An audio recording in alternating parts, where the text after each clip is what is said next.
한국 현대자동차의 신형 전기자동차는 출력 250kW 이상의 급속 충전이 가능하다. 5분 충전으로 200km 이상을 달릴 수 있다. 반면 일본 토요타 자동차와 닛산 자동차는 충전 출력이 150kW 이하로 충전 시간이 2배 이상 걸린다.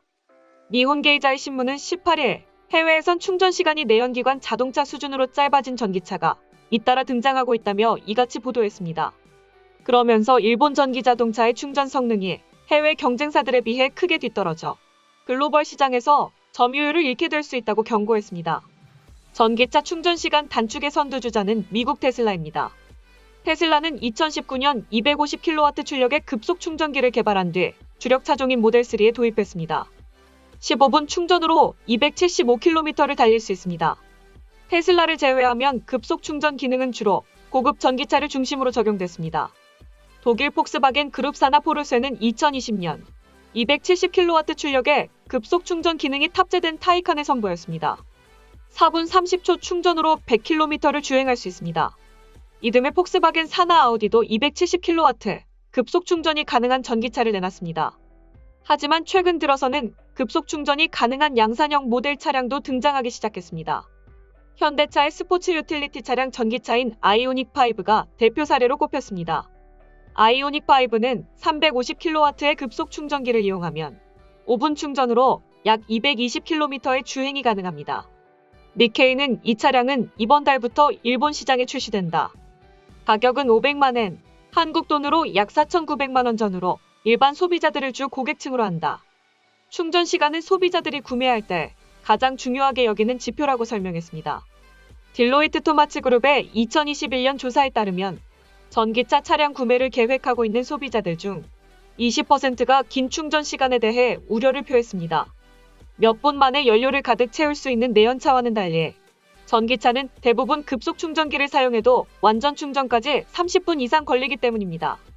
일본 전기차 제조업체들은 고출력 급속 충전 대응에 뒤처져 있습니다. 닛산의 주력 전기차인 아리아의 충전 출력은 130kW에 그칩니다. 아이오닉5와 비교하면 3분의 1 수준입니다. 토요타가 지난 12일부터 일본에서 정기구독 방식으로 판매를 시작한 신형 BZ4X의 출력도 15kW에 불과합니다. 아리아가 375km를 주행하기 위해선 급속 충전기를 사용해도 약 30분이 소요됩니다. 일본 내 설치된 급속 충전기의 출력이 낮은 것이 원인으로 지목됐습니다. 인프라에 맞춰 차량이 생산되고 있기 때문입니다. 일본에선 도쿄전력홀딩스의 충전 인프라 계열사 이모빌리티 파워가 급속 충전기 설치를 진행하고 있습니다. 그러나 대부분이 50kW 이하이며 지난해에 이르러서야 90kW 충전기를 설치하기 시작했습니다. 이는 해외의 상황과 크게 대비됩니다. 테슬라는 2012년부터 전 세계에 고출력 충전 인프라망인 슈퍼차저를 깔기 시작했습니다. 출력 250kW의 급속 충전기를 포함해 지금까지 총 3만 개 이상의 슈퍼차저가 세계 곳곳에 설치됐습니다. 폭스바겐과 현대차 등이 출자한 독일의 전기차 충전 서비스 회사 아이오니티는 2025년까지 유럽에 약 7,000개의 350kW급 급속 충전기를 설치할 계획입니다. 미국에서는 폭스바겐의 충전 서비스 회사인 일렉트리파이 아메리카가 2018년부터 350kW 급속 충전기 설치를 개시했습니다. 전기차 자체 설계도 높은 전압에 대응할 수 있도록 변경해야 하는데 이 경우 비용이 많이 든다는 점도 문제입니다. 일본 전기차에 탑재되는 전지나 모터 등은 자국 내 인프라 수준에 맞춰 400V 전압에 대응토록 설계되어 있습니다. 현대차와 포르쉐 등은 800V의 전압을 견딜 수 있도록 설계를 바꿨습니다. 포르쉐의 타이칸은 일반 전기차의 2배 수준인 93.4kW 전지를 장착했습니다. 전지 용량이 커지면 높은 충전 출력을 견딜 수 있고 그만큼 충전 시간도 짧아지게 됩니다. 전 세계적으로 100kW 전후의 대용량 전지를 탑재한 전기차, 즉 급속 충전이 가능한 차량 비중이 2025년경엔 20%, 2028년엔 32%로 확대될 것으로 예측되고 있습니다. 문제는 전지 가격이 전기차 제조 비용의 3분의 1을 차지한다는 점입니다. 닛산의 한 임원은 800V 전압에 대응하려면 많은 부품을 바꿔야 한다. 차량 제조 비용이 훨씬 늘어나게 될 것이라며 설계 변경까지는 상당한 시간이 걸릴 것으로 내다봤습니다. 니케이는 닛산의 아리아나 토요타의 BZ4X는 국내 보급이 우선이지만 글로벌 시장도 겨냥한 모델이라고 평가했는데요. 이어 해외에서 판매하려면 고출력 급속 충전이 가능해야 한다. 해외 경쟁사들과 충전 성능 차이가 벌어지게 되면 내연차로 확보해놓은 높은 글로벌 시장 점유율을 잃게 될 수 있다고 우려했습니다. 일본 자동차 산업도 끝이라는 겁니다. 이에 대해 정치 전문가들은 길게 본다면 일본이 자동차 산업을 포기한 것이고 특히 전기차 산업은 포기했다고 볼 수 있다며 이제 일본 경제는 점점 지하로 가고 있다. 일본인 전문가들도 현대차에 뒤처졌다는 것만으로 크게 낙담하고 있다고 전했습니다. 다음은 해당 소식을 접한 일본 네티즌들의 반응입니다. 세계로부터 어떻게 평가받고 있든 몇 년 후에 실수령 가격을 상상할 수 없는 자동차를 선택할 합리적 이유가 있습니까? 존재한다면 반드시 제시해 주기 바랍니다. 그것을 촌스럽지 않다는 등의 추상적인 말로 뒤집고 싶다면 엉뚱한 검토입니다. 그런 방식이라면 현대차는 일본에서 성공할 수 없을 겁니다. 이전 현대가 일본 시장에 도전했을 때와 달리 자동차 구독 서비스가 있는 것은 호재일 것입니다. 보유에 의한 리스크가 경감되는 것은 어쩌면 일본에서 일정한 매출을 얻을 수 있는 기회일지도 모릅니다. 그 상황에서 얼마나 인내심을 갖고 일본 시장에 머물러 애프터 서비스망을 정비할 수 있을지는 모르겠지만요. 고급차만 판매하려는 전략부터 다시 생각하는 게 어때?